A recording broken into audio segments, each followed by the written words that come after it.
Hey everybody, welcome back to another episode of Millennialz Anonymous Podcast. Yes, it is your girl, Lise Winnie here, and I'm a fucking millennial. So let's get this party started right and quickly. But before I can do that, gotta give a big shout out. Gotta give a big shout out to all the papas out there, all the dads that wasn't a Rolling Stone, that didn't go to the store to get a pack of cigarette and never came back. Like, I want to give a big shout out to all of them daddies. The real papas, the real paws, the real papas, the poppies, granddads, all the dads, anybody, dad, father, all of y'all. I want to give a big shout out. Happy Father's Day. Happy Father's Day to my two co-hosts on Brunching as well, to E. Digger and to the Guru. They held it down on Father's Day. We did a show on Father's Day. We had a really good time, so make sure you tune in to Brunching. So happy Father's Day to them. Happy Father's Day to my husband. Happy Father's Day to all of the men that are in my life. So happy Father's Day to everybody. And happy Father's Day to the mamas. I seen a couple. Happy Father's Day to the mamas, the single mamas, the baby mamas that's out there celebrating Father's Day too. I want to give, or also, let me say also, because my grandmother will pop on here like, what did I tell you about that? Also, happy Father's Day to you. Okay, I get it. You say I play two roles. I'm gonna get me my flowers on Mother's Day, and I'm gonna get me my tie on Father's Day. I want both. I get you. I mean, I wouldn't necessarily say, and we had this discussion on Brunching, I wouldn't necessarily say you a dad at 2, but I think you should be able to celebrate whatever you want. However, I would just say you were just a great mom, a dope ass mom. But if you want to be a dad on the same day and then turn around a month later, you want to be a mom and then turn around a month later and be a dad too, I'm okay with that. All right, so we could celebrate you 2 times. If the kids want to celebrate you 2 times, let's celebrate you 2 times, baby. We can celebrate you every day, which is what we should be doing. If you got some bomb-ass parents, you should be celebrating with them every goddamn day. And what I will say is this year, big shout out to the kids, okay? Big shout out to the kids, because usually don't nobody really be giving a damn about daddy. Nobody give a damn about daddy, but this year, people did give a damn about daddy, because when I went in the store, I guess it's the quarantine, the COVID got y'all in the house contemplating in y'all feelings, and you in the house bored, and you bored in the house, because y'all went out in droves to get daddy stuff, and the cards in the store was gone. All the American greetings was gone. All the American greeting cards was gone. All the American greeting cards was gone. All the Canadian greeting cards was gone. All the African greeting cards was gone. All the cards was gone. Y'all had got all the cards in the Giant, in the supermarket, in the Walmart, in the Walgreens. Like, y'all really stood up for daddy. Y'all stood up. I don't know if it's because Juneteenth had just passed, but y'all stood up for the daddies, and we appreciate y'all for that. So, happy Father's Day to all the dads and mentors and father figures in people's lives. Shout out to y'all. And rest in peace to my grandfather, who was my father figure in my life. So, rest in peace to Robert Johnson Sr. All right, so let's get into these top 10 trending topics of the week. Alright, so the queen is back. Yes, she has new music out. Beyonce, King Bey, has a new song out called Black Parade. Now, I will say, I'm not gonna get demoted. I told you, I got upgraded to silver. Okay, from bronze to silver, and I'm not gonna get demoted for nobody. But what I will say, this is what I will say. It wasn't necessarily, I gotta listen to it again. Okay, because I appreciate Beyonce, because now we got an anthem for Juneteenth. We have an anthem for Juneteenth written. I'm gonna say written. I don't know if it's written, but we're going to say written and performed by the Queen Bey. Okay, but I don't know about it, because it was not. The beats per minute, I was confused, because you know, like some of the stuff that we got, like the Negro National Anthem. It's kind of slow, and it's not really fast, you know, where you could be like excited and stuff. It's like in the middle, so it wasn't where you could do a full swing your arm back, like completely like Caribbean or African dance moves. Like, we couldn't do that, but we also couldn't do a 2-step because it's a little too fast for that. So we just got out, you know, you put your fist out, you know, you push your fist out forward and back, like we just pumping our chests. Like, we just pumping our chests. And I'm like, I don't know if this is what gets me in the mood for the parade, for the Black Parade. I don't know. So I'm gonna listen to it again. Maybe I need to read the words, because I might like it. You know, sometimes you gotta hear a song more than once. You gotta hear it once or twice or 4, 5, 6 times before you like it. I think that's what's going to happen. Because I did hear the tail end of it when I was in the car on the radio, and I was like, okay, all right, maybe. But shout out to Beyonce for making us an anthem for Juneteenth. And a white man goes viral because he pushed his way into the Walmart because he didn't have a mask on, and they said no mask, no entry. And I want to give a big shout out to Tony Baker because it was absolutely hilarious. He did a video and he did the guy pushing his way in there, and he skid that diddly deed, and that was one of the funniest things I had seen all day. So shout out to Tony Baker out there. He also got cussed out on live by Teddy Riley during the Juneteenth. It was on Juneteenth.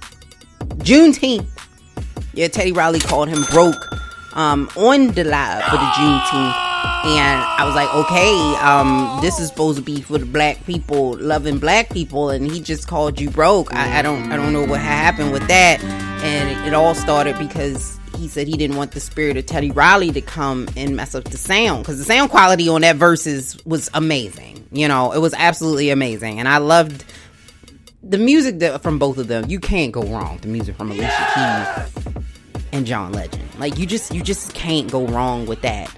And I will say, this is a sidebar because I was talking about the white man in the Walmart, but this is a sidebar to a sidebar. That was a dope ass. I will give that to Swiss, and it was really cute to see him really in there bigging up his wife. And I was pulling for John Legend, but to be totally honest with you, it's a win for the culture. So let's not, I'm not gonna do that. But shout out to them because that was amazing. But this white man, let's go back to him in the Walmart. Now, this is what you do. Listen, Walmart employees, don't be putting your life at line for that man. Don't be touching him. You don't know what he got. If he's walking around without protection on, that's like, he is like the prostitute of the airways. You don't know what he got. You got to protect yourself when you getting up in there. You know what I mean? When you are up in there with him, because he's just out there reckless in these streets. This is what you do, okay? You tell everybody, don't be near him. Make him like a pariah, right? He'd be like a pariah. Or you can have that really weird person that really like to get close to people. Let them just stand real close to him, like that lady that came in the store and almost put her head on my shoulder. Like let them people do that to him a couple times, and then let him buy all his shit. Okay, everything, Q-tips, chips, everything. Let him put each item on the belt, and when he put it on the belt, don't ring him up. That's what you do. You don't ring him up. Just walk away. Say, I can't be close to you. You got germs and I don't got no mask on. And even if he get a big ass TV, don't even get him a cart. Let him carry that shit from the back of the store to the front of the store, and then say you can't, and you gotta push that shit back where you got it from. That's what you do. Don't be pushing. Don't be touching. No, we can't have that. We can't have that. And speaking of white privilege, somebody took it upon themselves to put a noose in Bubba Wallace garage. And we were just bigging up Bubba Wallace last week for standing up for the racism that has perpetuated through NASCAR and having a Black Lives Matter car that he raced in, and the I Can't Breathe mask and outfit. So he really was doing the damn thing. And he found a noose, and I'm pretty sure this is not the first time that he's experienced racism in the NASCAR world. NASCAR tends to be a Southern thing. Like I said, I can't watch you throw that car in a circle. Like, I can't. That's just not for me. But some people love that. It's a Southern thing, and the Southern roots with racism is deep, boy. Like, when you see people with them Confederate flags, and now that we taking down all the Confederate flags, we don't know who the races are. You know what I mean? So it's like, I don't know about this now. I don't know. But the NASCAR Association Coalition, I don't know what you call them, said that they are going to investigate this. So hopefully they find out who did it and they get fired. And according to babynames.com, speaking of white people, the name Karen as a baby name has dropped 75%. Now, Karen's, listen, and they said that the name Karen was most popular between 1938 and 1968. So most people named Karen are around in that age bracket, which makes sense. That's the perfect age for a Karen, which means that if we keep this going, we could eradicate Karens in the next 40 years. So there won't be no more Karens in the next 40 years. We could eradicate it. Now, Karen as a baby name, I don't think that's a baby name, though. That's like a 38-year-old woman in HR. Like, it's not really, Karen is not a baby name. But I do want to give a big shout out to all the dope ass Karens. All the Karens is really dope ass people that got to deal with this shit because of a couple fucked up people named Karen. So I want to do this. I want to give a big shout out to them because we got a Karen who's a friend to the show, like Miss Wendy say.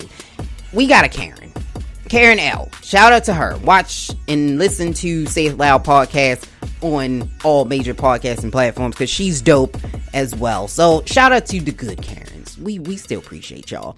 And DJ Khaled left his house in a full hazmat suit to go to the dentist, according to Hip Hop DX. I'm not mad at it. I'm saying, listen, another one. I just need you to send me another one so that I can go out. I don't trust nobody. If you standing too close to me in the streets, I don't even fuck with my extended family like that. Like, if I ain't seen you, we just ain't gonna see each other till after this got a vaccine. Like, that's just Google Skype. Google Skype. That's not even together, but that's what we gonna do. We gonna Google Skype. I don't trust that. I don't do that. If you too close to me in the store, we got a problem. So send me another one. Thank you, DJ Khaled. You the best. And J. Cole is under fire for writing a song about the rapper No Name in his most recent release of Snow on the Bluff. Basically how this beef got started. They're both really big into activism and moving forward the culture of black people, and they're really big in that. But No Name had called out the rapper. She didn't call out anybody by name, but she called out rappers, popular rappers, for not pushing the Black Lives Matter movement forward. And J. Cole must have felt some kind of way. He got in his feelings. His dreads got a little, he was feeling like, okay. And he could feel it in his dreads that she was talking about him. And so that's what he had said in his song. And so basically he came back and he was saying, she talking about me. Now, when I read the lyrics, I didn't see it necessarily being like a shots fired. I mean, maybe, I don't know. Maybe I can't read well, but I just didn't see a shots fired there. But I think this is why our movement can't move forward, because we're so busy worrying about other people and how other people are moving, and we're not really worrying about us. If the person don't want to be in your movement, maybe they shouldn't be in your movement. If they're going to take away from the momentum of the movement, you don't need them in your movement. Just you keep going. You keep doing the damn thing and moving forward. And trust me, people will fall in line and they will fall in suit, and the right people will come to your movement. That's all you got to do, baby. That's all you got to do. And Ivanka and Jared are pissed at their campaign manager, or Trump's campaign manager, over the crowd size prediction. They said it was like, you know, when a man tell you got a big one and he really got a little one. That's kind of what happened. And so basically they said that 1 million people were going to show up to this shit, and they expected 1 million people registered to the shit, and they expected 100,000 people to show up to the shit. But that's not what happened. Only 6,200 people showed up, according to the fire department there in Tulsa, and they mad in a motherfucker. But listen, he could have did this shit over Google Skype. Like, we didn't need him to say this controversial bullshit in Tulsa, putting people's lives at risk. You already got 6 motherfuckers that's already sick, and they was on the campaign. You out there, you the human outbreak monkey, and we don't like it. We need you to go sit down. You have not done more for black people. Listen, did you pass the Voter Rights Act 1965? Did you? Did you sign the Emancipation Proclamation? No. Go sit the hell down. Go sit down before you slip down that goddamn ramp. That's all I'm saying. Like, go, and I've never seen anybody drink water like that. He drinks water like a hamster. Like you give a hamster a cup and they don't know what to do with it, but they want to drink it.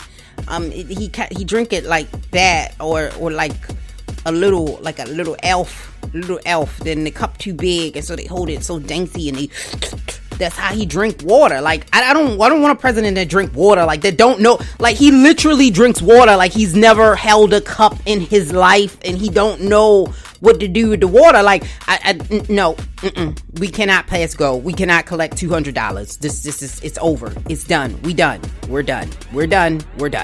And according to Market Watch, the most popular Father's Day gifts in past history happen to be electronic gadgets or tablets, clothes. Electronic gadgets, number 1, clothing, number 2, Gift cards was number 3. Home improvement and gardening tools was number 4. Sporting goods was number 5. And personal care items 6. And automotive accessories is number 7. Which makes sense because dads are expensive. Because men are expensive as hell. Like, men can't get away with the cheap stuff that women can get away with. You gotta spend money. And that's why I don't like shopping for men. I'm just saying. And Retox magazine had a study that showed that men were more likely to help women with long hair. Long flowing hair. And they were less likely to help women whose hair were either, they had 3 types of simulation. The woman had her hair out, the woman had her hair in a ponytail, and the woman had her hair in a bun. And they were more likely to help the woman who had her hair out. They said that having your hair out, long and flowing, is more seductive and is more attractive to men. I don't know. This is why you keep your Nicki Minaj wig in the car. Just keep it in the car just in case you need somebody to help you carry your stuff to the car. I don't know. And mask might be here to stay. Yes. Mask might be here to stay. So we're going to have mask tans on our faces because here's what science has found. They found that the virus spreads faster, not speds. It spreads faster in your nostrils, duplicating almost instantly. So it actually spreads faster in your nostrils than it does in your lungs. So if we can keep it out of your nostrils, we can keep the spread from going forth. So now that you know, masks are here for a long time. And this is why if you're like me and you keep forgetting your mask and you got to run back to the car, keep doing that because masks are here to stay. And if you're not wearing a goddamn mask, you need your ass beat. And this has been your top 10 trending topics of the week. Alright, so let's get into it. Let's start it off with the dads. So we talked a little bit about dads in the beginning, and we're going to talk about the impact of dads. And I think that I did a special that aired. No one watched it really, but I did a special that aired on dads. And basically I did a lot of research. And so I was able to find the impacts of fathers. Some of the stuff that I already knew, but some of the stuff was stuff that was eye-opening. And I think that there was a misconception at some point that dads didn't really matter. And I think it was around the time when I was growing up. Because when I was growing up, there was a lot of people that didn't have dads in their homes.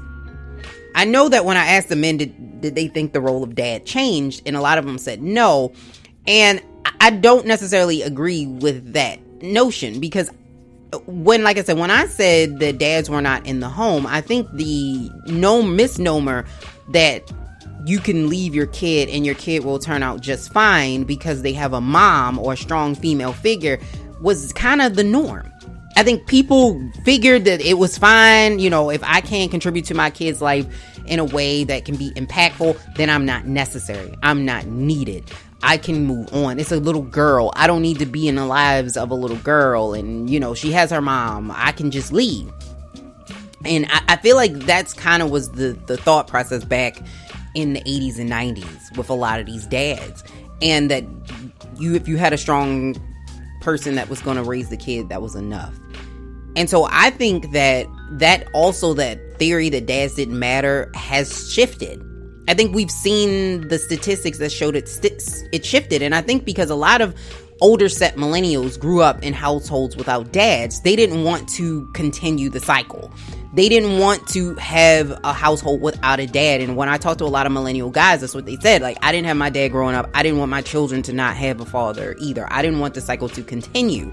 Whereas if you talk to men back in the day, it was like my father who wasn't in my life. It was like, I didn't really know how to be in your life. And it was a lot of excuses. There's still men now that are trash that leave a lot of excuses. I mean, there are women that are trash too. They're trash moms and trash dads. But you have less of that excuses, like of, I can't be in the kid life and I gotta work on myself. You have less of the trash out there. So it's definitely shifting. And I think the role has shifted because the way that men interact with children have shifted. Like when we used to be back in the day, dads kind of took up, like they were providers. Like even with my grandfather, he was a provider. You know, he provided the household, he provided the food, he made sure that we wanted for nothing. But when it came to really like doing homework and sitting with us and having these deep and rooted conversations and really saying it's okay to cry and having this emotional aspect of them. That's not what dads were back then. So this has shifted. Dads are these more emotional people now, where you are more sensitive. They're not saying, oh, boys don't cry. You don't hear that as much as you used to. Boys should cry. Men should cry. You should not hold in emotion. Held or pent in emotion is just going to make you angry, and it's going to make you bitter. This is changing. So this is why when I say the role of dads changed, it has. I think we have gotten rid of a lot of that toxic masculinity, because you have to realize the way that we viewed men has changed. If the roles of dads if it stayed the same, so would the perception of men. And that's why I think it has evolved. You see dads that are stay-at-home dads now, and it's rising. You have more and more stay-at-home dads than we've ever had before. And it's okay that the mom is the provider and the dad is the caregiver. So what I said is that the shift changed from provider to caregiver. When you ask people about your daddy, the number one thing people say is he was a great provider. Sometimes that's the only thing they can say. But that's not what dads are now. It's really evolved to the point where dads are more than just a provider. They are a caregiver. They can even be like a companion, your best friend in a lot of cases, where you're talking to them. You're having these really deep-rooted, deep-seated conversations. Dads are cooking dinner. You know, some dads that I know that the mother doesn't cook dinner at all. It's just the dad that cooks dinner. You have the dads that cook dinner. You have the dads that clean up. You have the dads that are there at the recitals. You have the dance recitals. You have dads that are participating in the dance recitals. You have dads that are doing hair. You have dads. So it's just shifted. So dads are extremely important, but there's this misconception that if you don't have a dad, the man is not a whole man, and he won't grow up to be a great man, or the woman won't grow up to be a whole woman, or she won't be a great woman. And that's not true. The outcomes are more consistent and steady if you have both parents in your home, but it's not necessarily that you cannot be successful. And in what I found is that they said that we tend to put that harshness back on the mother. You know, if the man is not in the house and somehow the mother is doing something wrong or has some weight to play in that. And we can't do that either. There are some moms that are doing their damn best to make sure that the child is able to connect with the father. And for whatever reason, the father doesn't want any parts of the child. It happens all the time. So we can't take away the work, especially since sometimes dads are not in the child's life, not out of their own doing. Sometimes people's fathers pass away. My grandfather passed away when I was 10. And just because somebody passes away or something happens to them doesn't mean that you still can't be a whole person and that your mother cannot raise you to be exceptional and you won't go to college and get several degrees. I did it. I have degrees on my wall. So I want to make that clear as well. So if you're listening to this, I don't want it to sound like that's what it is, because it's not. But dads and male figures, I think they make a lot of difference in a child's life. We see it in the statistics. They said that a child is less likely to go to prison or be in the criminal justice system if the dad is in the home. The child is more likely to graduate from high school. Women who are more likely to graduate from high school and college. And they talked to, it was a bunch of different female executives. And 95% of them said the reason why they were so good in their role and they felt like they were able to really push themselves into these executive positions is because they had a male figure in their formative years. So we do have stats that show that, you know, your self-esteem is higher, you have less instances of depression, and we just have the data. The data is out on it that having both sets of parents in your life can make a difference.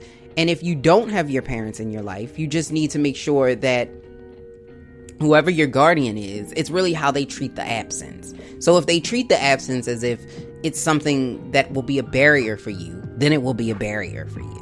But if they treat the absence and they fill it with more love and more understanding and more people in your life, because like I said, it takes a village to raise a child. So the more people you have in your child's life, make sure they safe though. The more people you have in your child's life, the better the child will become. So the more diversity we can get, the better. That's all I'm saying. And happy Father's Day again. All right, so let's talk about it. So, I want to talk about, we had an interview on Brunchin', and it was from the founders of the 10K Project, which I highly recommend you go look it up, the 10K Project. There's a misnomer, let me say that black businesses very rarely research and prepare. And what happens is they don't expect to succeed. So what you get is, and especially you've seen it, I've seen it so many times recently because I'm in this new group on Facebook where it's a bunch of just black businesses and you can buy black. And what happened is they put out the call to action. Like, let's say they own a catering company, right? Or not a catering company, but a food company. They make food. And they put it out there that they make food and they show the food. The food looks amazing. And they're saying that they need more business. So call to action out, people buy it, and then you get this message. Oh, I wasn't expecting to have as much business. I still have a full-time job. I can't fulfill all these orders. I'm working on it because I still make this stuff when I get off from work. So I'm going to try to make sure that I can, help you later, when I'm prepared. You cannot do that because you will lose customers. No one is going to sit around and wait for you to get your shit together. I'm going to go somewhere else. If you are going to put a call to action out there, make sure you can fulfill it. I've seen this more and more and more and more and more than I would like. And I'm tired of people saying that black businesses, this thing that black businesses have bad customer service. And I think maybe a small portion is bad customer service, but I think a majority of it is not necessarily bad customer service. It's that they are not prepared. They are undermanned, understaffed, and unknown. And so when they don't know how to react to it. They don't know how to deal with it. And then you put out this call to action. You start this whole store and you're not prepared for it to actually work. You can't have that happen because you will lose business. The reason why I think we don't hear this as much about white businesses because I've gone in white establishments when I got bad customer service. Trust and believe. And there have been times that I didn't go back into the small white business because my customer service there was so shitty that I didn't go back in there. And I think the reason why is, one, there's more white businesses. So you have more to choose from. You have more options. So if I go into this particular barbecue spot and the customer service with the white people was shitty, I can literally probably drive 5 miles down the street and find another white-owned barbecue spot. Not the same for black people. So your options are less. So you're more likely to go somewhere else. And it's probably going to be to a white establishment. So this is why we have to be very, very careful about how we put our business out there. And this is why I like to see stuff like the 10K Project, because it's helping people be able to prepare. And then you saw, like, I used to be in the nonprofit industry. I just want to make it very clear that we have to be very careful. And you see when people get, like she even talked about this, when they get grants and then they get the money and then they don't know what to do with the money. There was this big grant that happened and they were giving it out to mostly African-American nonprofits, and they did not know what to do with the money. They weren't prepared for it. They didn't know how to handle it. It was a mess. And it shouldn't be that way. And it's not anything wrong with the people. Because like I said, I've been in business. I've been in nonprofits. I've made all the mistakes you could make on both sides. So I'm not talking for looking down on anyone. I'm talking to you from a place of experience. I've been there. I've done that. And I've seen it happen where you get this money, you get this stuff, you get this grant, you get this contract, and you have absolutely no idea what to do with it. And the thing that she mentioned, the founder of the 10K Project, that stood out to me the most was, it's not who you know, but who knows you. And I always tell you, it's about who you know. You got to connect to all the right people. But she is right. She is more right. Because if I know you, but you don't know me, it doesn't matter that I know you. The only way that it matters is if people know you. And this is what I've seen when I was in the nonprofit industry. It wasn't that the money was given to the best nonprofits. It wasn't that it was given to the best people. It was given to the people that people knew.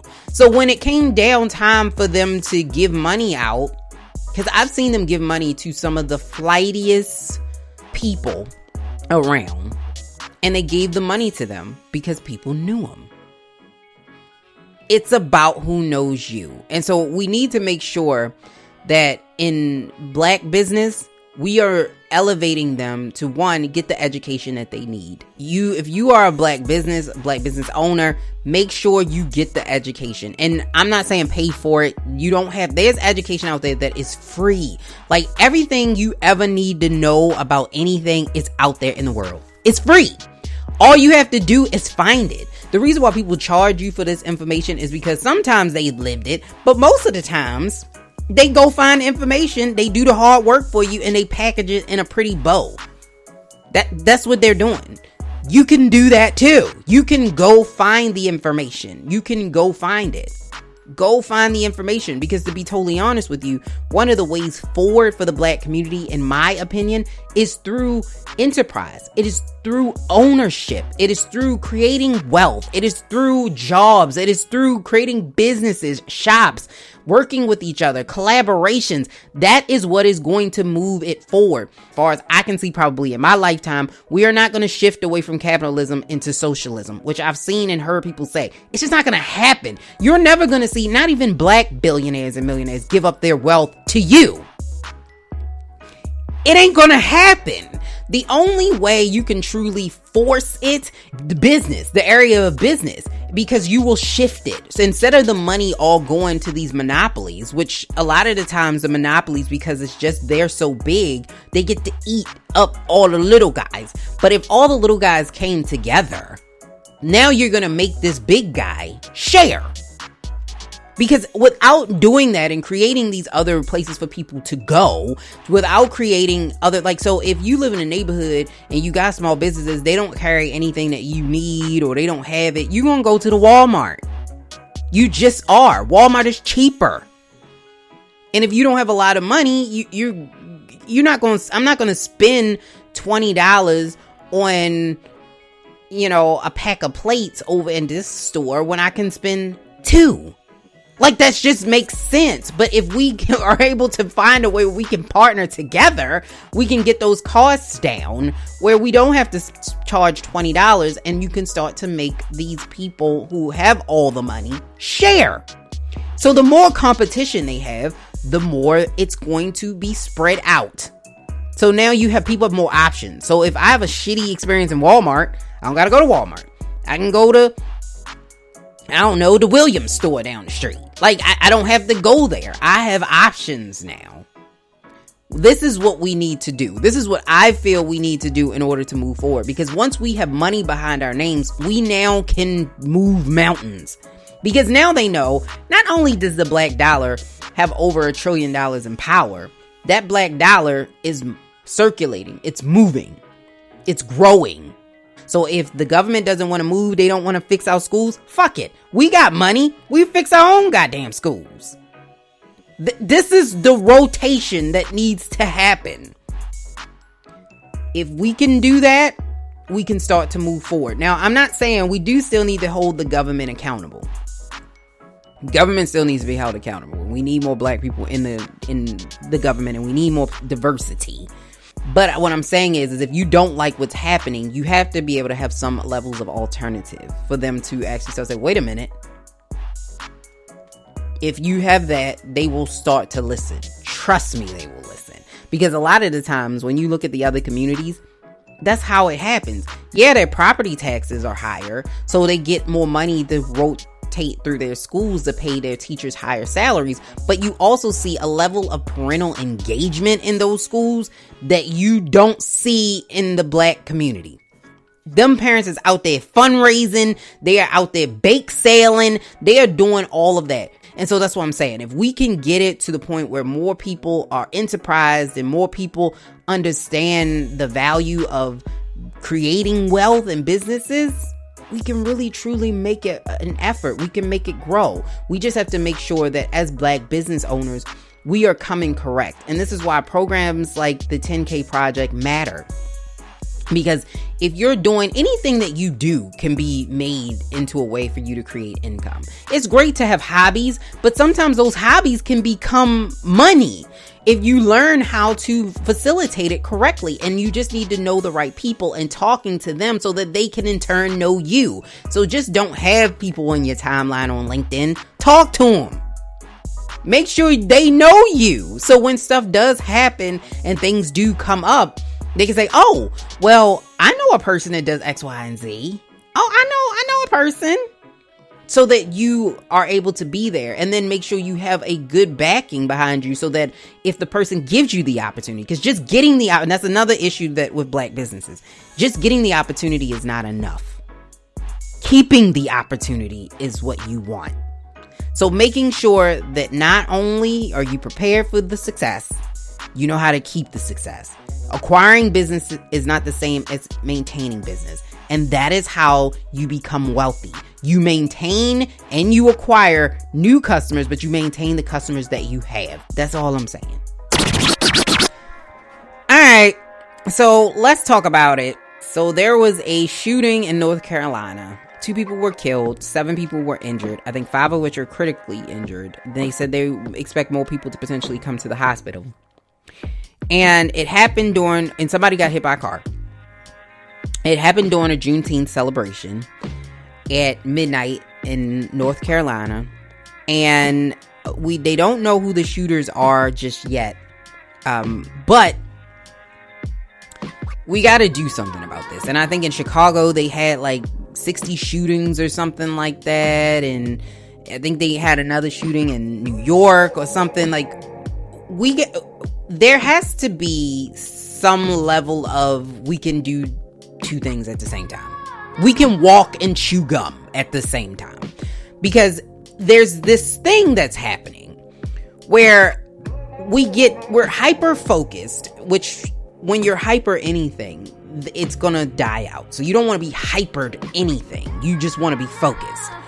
But we have this hyper focus now on anything in the Black community that has to do with the police or has to do with anybody white.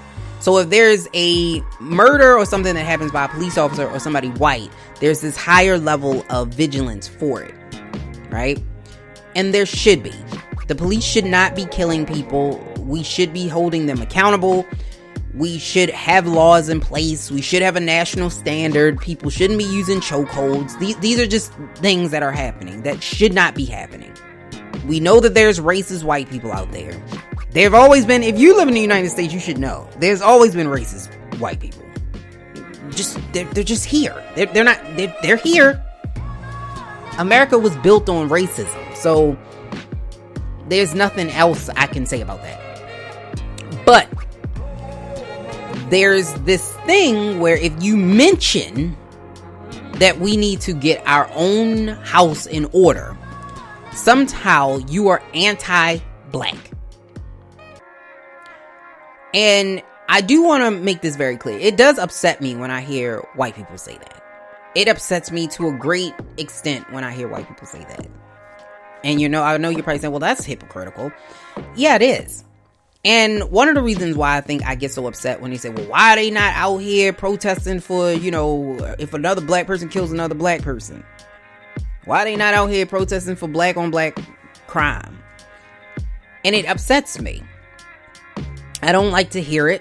I feel a smugness to it. And it also, to me, when they're saying it, it's not to try to fix it. They're saying it to divert the attention away from what's going on. In no way should crime and things in low income communities that are happening amongst Black people to Black people should divert your attention away from what the police are doing. It should not. Those 2 things can be true in the same world, and those 2 things can be fixed in the same world. And that's something that we do need to look at. We do need to truly have a heart to heart to figure out exactly what it is that we need to do. One of the things that I think that we can do as a Black community in order to make sure that we get this, if you want to fix this, I think they go together.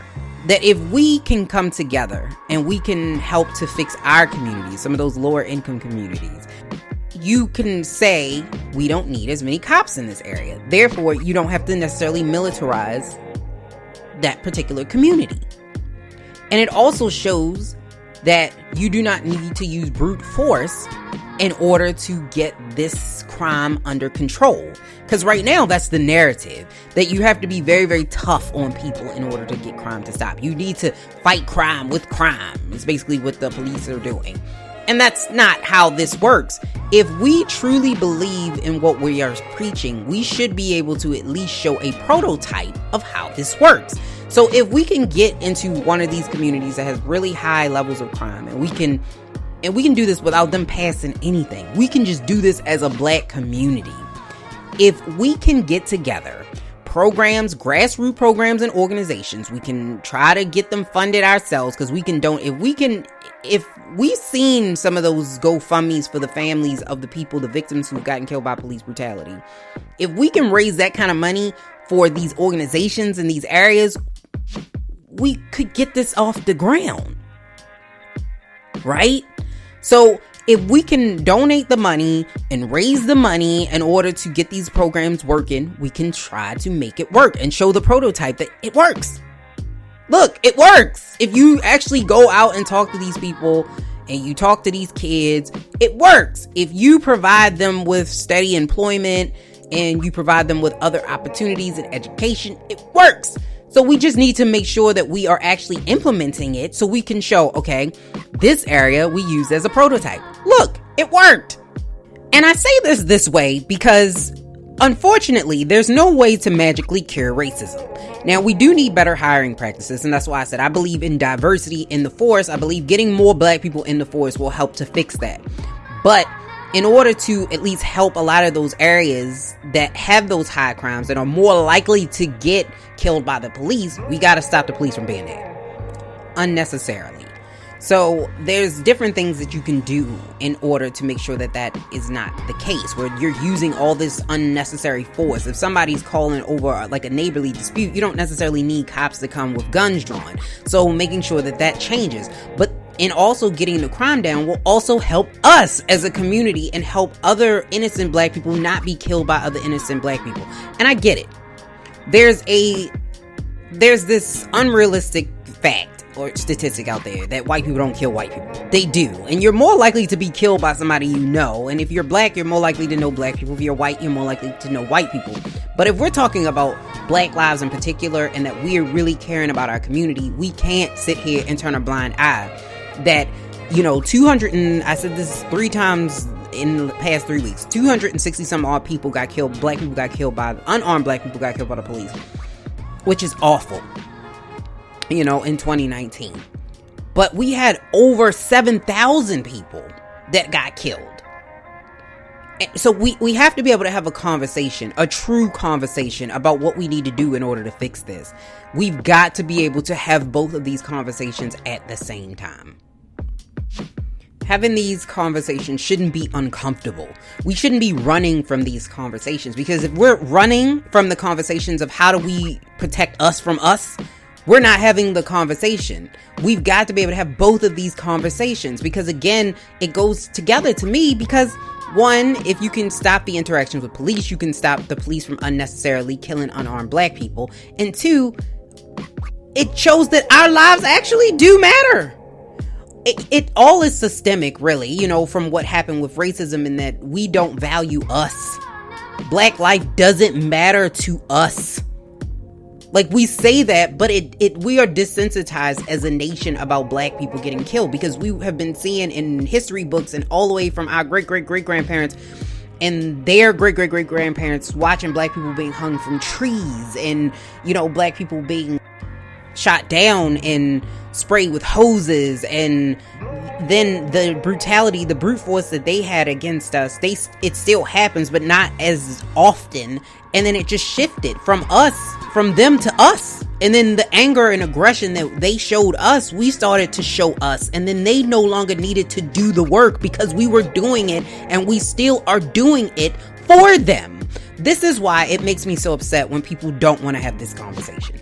We need to have this conversation. There's too many mothers that have gone to funerals that have lost their children unnecessarily by senseless crime. And it starts with changing mindset, which is a hard thing to do. It is not an easy thing to do. So it's a fight that a lot of people don't want to have because that's a hard thing to do. How do I get you to change your mind about you? That's not easy. So it's easy to want to give up. It's easy to want to get to another fight. And there have been some really big warriors out there that have been fighting against us for a while. We have, ceasefires here in Baltimore. I think they have them in Chicago. There's people that have been on the ground doing this for a while.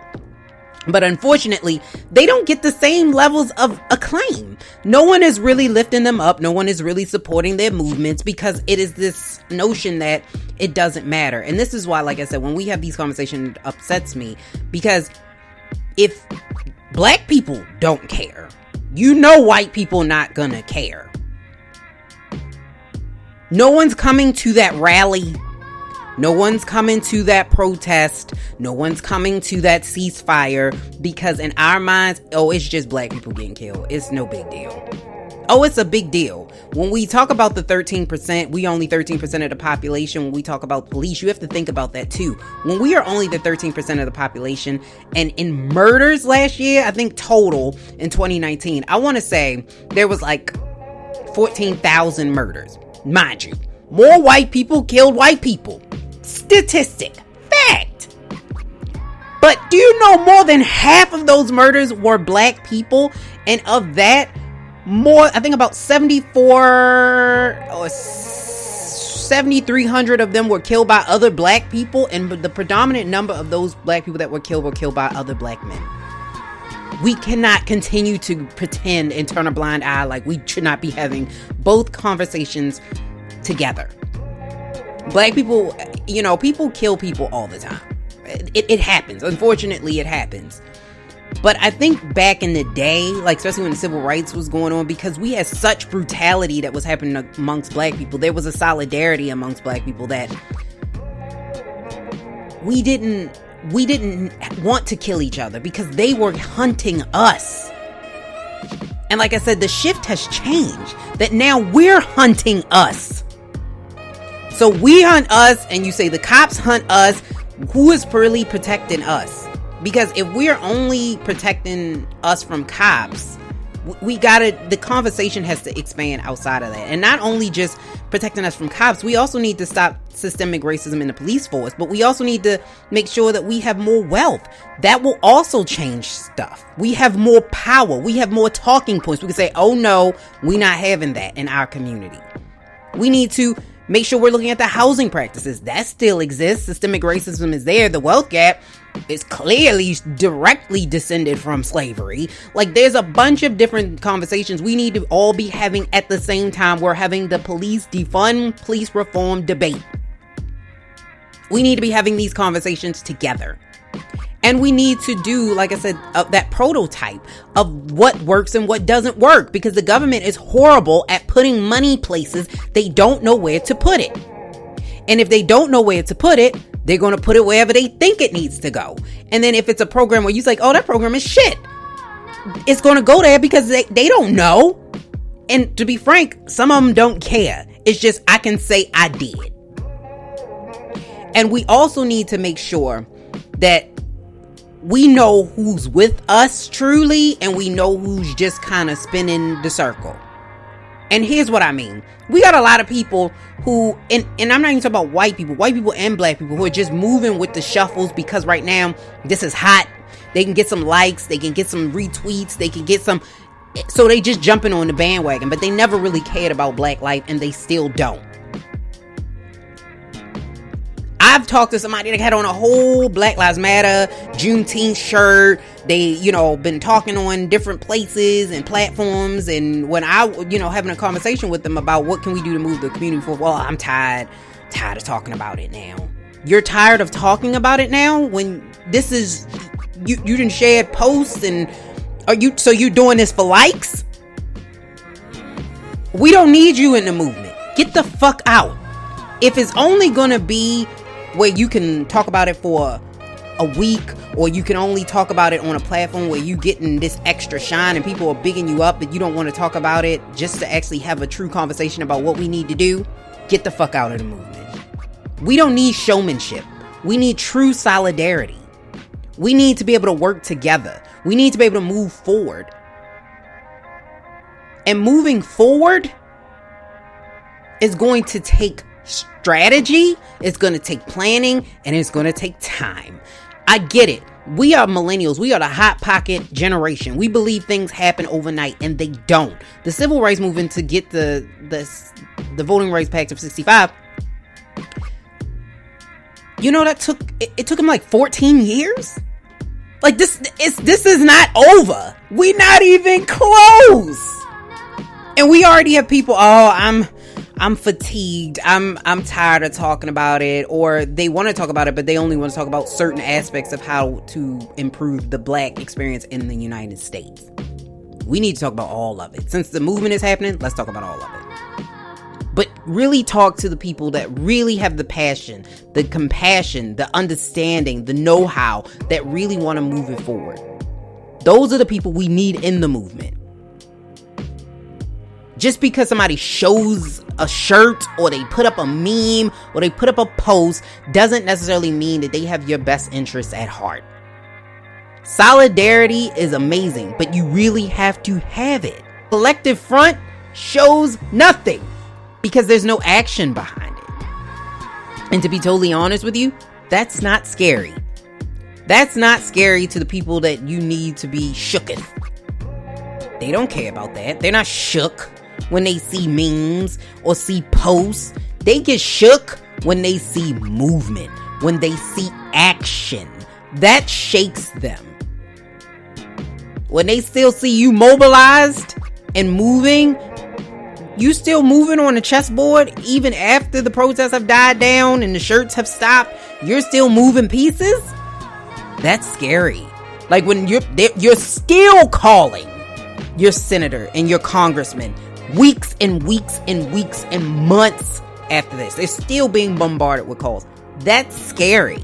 When they still seeing that you're mobilizing and using your money in the black community, and the black dollar is not rotating out of your hands within an hour or 30 minutes and back into their white people's hands, but it's still standing in the black hands, that's scary. That's what you need to do. We don't need showmanship. We need true action.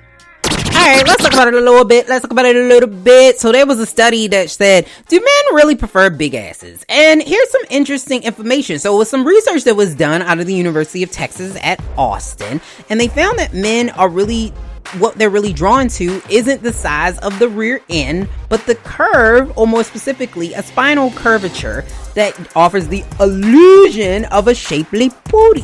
So here you go. So if you like me and you got a little ump, like you don't have a real, like you don't have a badonkadonk, like you got an ump, but you don't have a badonkadonk, don't be scared, okay? You don't need to go under the knife. You don't need to go under the knife. And the reason why you don't need to go under the knife is simply because men, it's not the meat, the booty meat in the booty back. It's the curve in the spine is what they saying. Now, what I don't know is if they talk to black men or if they talk to white men. I don't know, because, you know, it's a little different, you know, what they want, or what they find attractive. But then again, I guess it does depend on the guy. But we've seen a magnitude of this new body that has been created, and I've talked about it countless amounts of time on this show. But I will say that I think a lot of the times when we do get these bodies as women and we get our bodies built and changed, I don't necessarily have a problem with it. But the issue that I have is most of the time it's not for you. You're doing it for the attention of men. So if you're going to do it for the attention of, if you're going to do it for you, like if you wake up and say, oh, I want to get my butt done, because butts being done has replaced breast implants. So people are getting their butts done more than the breast implants. And see, this is why I never jumped on a bandwagon like this. Like sometimes I'd be like, man, I should go get some extra filler in my booty or something.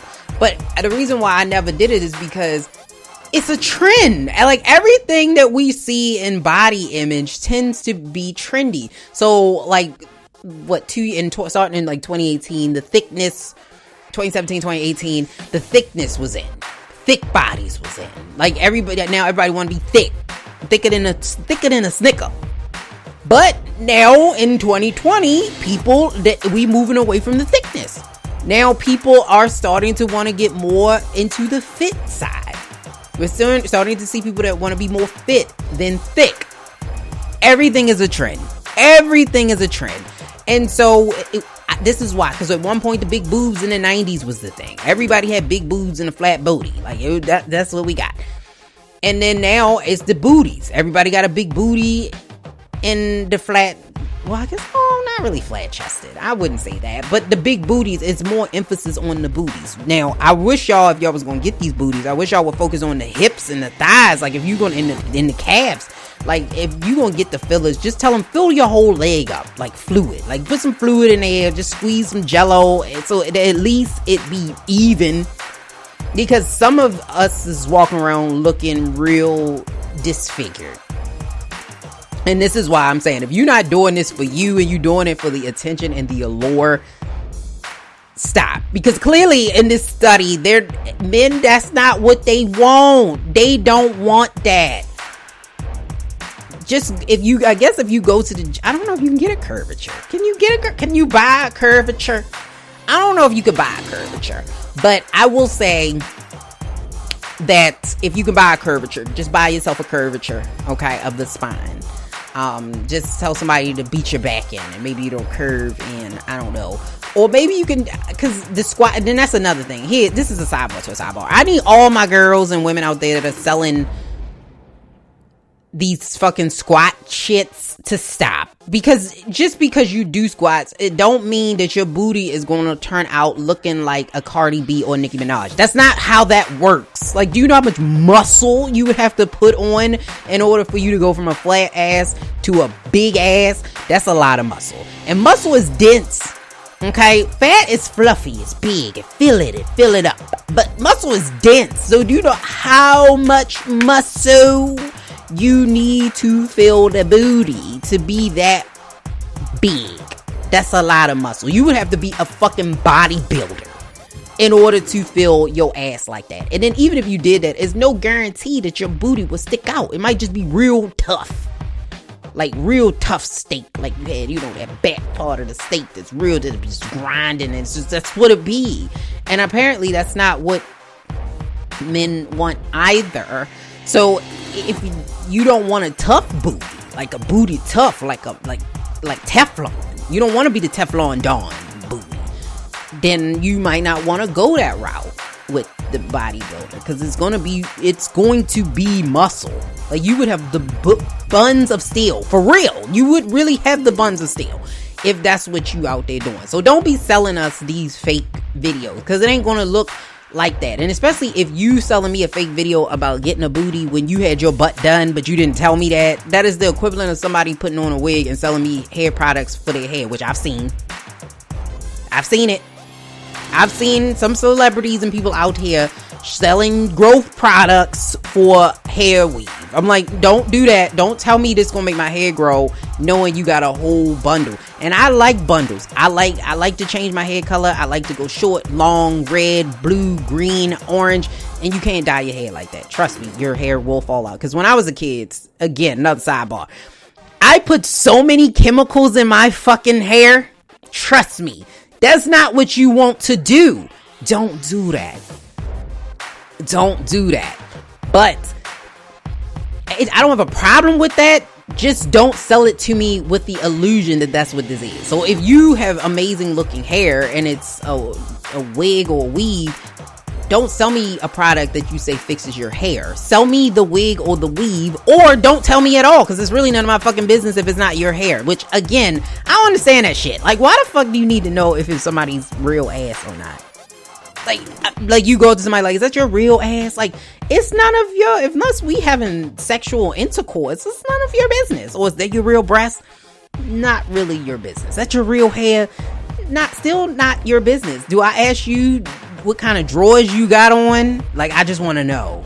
Why?